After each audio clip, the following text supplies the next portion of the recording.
gbà mí. Ọmọ Naija fẹ́ fi dìpa mi. Wọ́n fẹ́ fi dìpa mi. Control the card. Malian, come forward. The rest fuck off. So yeah. Shay, you want to kill yourself? Do you want to kill yourself?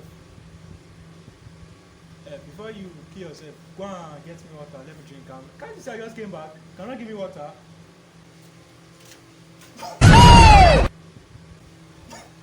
Jesus!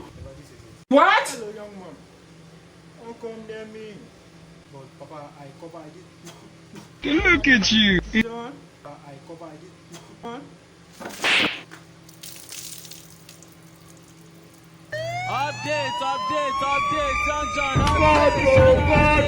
Nígbà míì, nígbà ṣe style di man.